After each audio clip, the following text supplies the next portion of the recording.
साथियों, हम लोग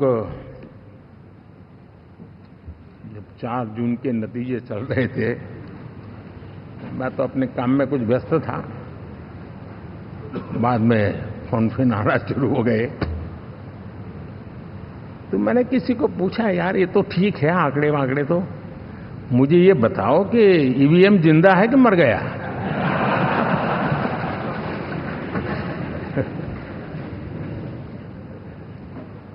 क्योंकि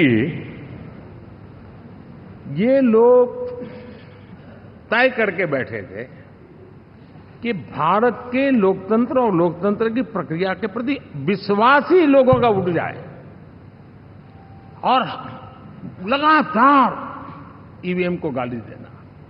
और मुझे तो लगता था कि शायद इस बार वो ईवीएम की अर्थी का जुलूस निकालेंगे, लेकिन 4 जून शाम आते आते उनको ताले लग गए, ईवीएम ने उनको चुप कर दिया। ये ताकत है भारत के लोकतंत्र की, ये ताकत है भारत की निष्पक्षता की, ये भारत की ताकत है भारत के चुनावी तंत्र की, चुनाव आयोग की। और मैं मानता हूं कि ये आशा करता हूं कि 5 साल तो अब ईवीएम शायद मुझे नहीं सुनाई देगा, लेकिन जब 29 में हम जाएंगे तो फिर से शायद ईवीएम को लेकर के नाचने की शुरुआत करेंगे, क्योंकि इनके सुधरने की संभावना बहुत कम है।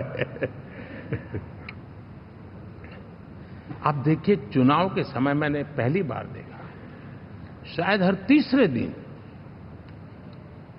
इलेक्शन कमीशन के काम में रुकावट आए, इसके लिए सुप्रीम कोर्ट के दरवाजे खटखटाए गए, भांति भांति की एप्लीकेशन, और एक ही टोली थी।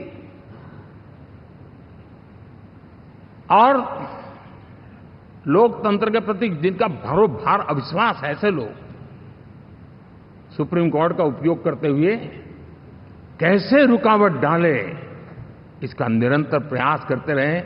और चुनाव आयोग की ताकत का एक बड़ा हिस्सा अदालतों में, इस पीक आवर्स में, चुनाव के पीक आवर्स में,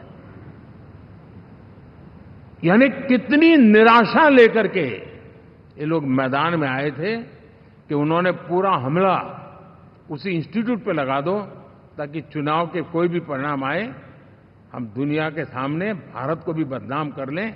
ये षड्यंत्र का हिस्सा था दोस्तों, और कभी भी देश उनको माफ नहीं करेगा।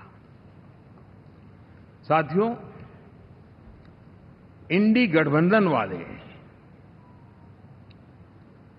जब ये ईवीएम का विरोध करते हैं, तो मैं सिर्फ एक चुनाव के रूप में नहीं देख रहा। मैं मानता हूं ये लोग मन से पिछली शताब्दी के सोच वाले लोग हैं। वे टेक्नोलॉजी को हम महत्व न समझते हैं, न टेक्नोलॉजी स्वीकार करने को तैयार है। और ये सिर्फ ईवीएम में दिखाई दिया, ऐसा नहीं, यूपीआई में दिखाया। जब हमने कहा कि हिंदुस्तान के लोग डिजिटल ट्रांजैक्शन करेंगे, फिनटेक की दुनिया में आज हिंदुस्तान का नाम हो गया, मानने को तैयार नहीं। आधार आज देश की एक पहचान बना है। मैं तो देख रहा हूं कि मुझे कई देश कहते हैं कि हमें आधार की पद्धति से आगे बढ़ना है, आप कैसे मदद कर सकते हैं। उस आधार को रोकने के लिए सुप्रीम कोर्ट में बार बार जाकर के परेशानियां पैदा की। यानी मूलतः ये प्रगति के विरोधी, आधुनिकता के विरोधी, टेक्नोलॉजी के विरोधी इंडी अलायंस हमने देखा है। Wanna be IAS officer? Join PST Gurukul, the best boarding school. For +3 teaching and coaching by Bajirao IAS Academy, call 9438 782020.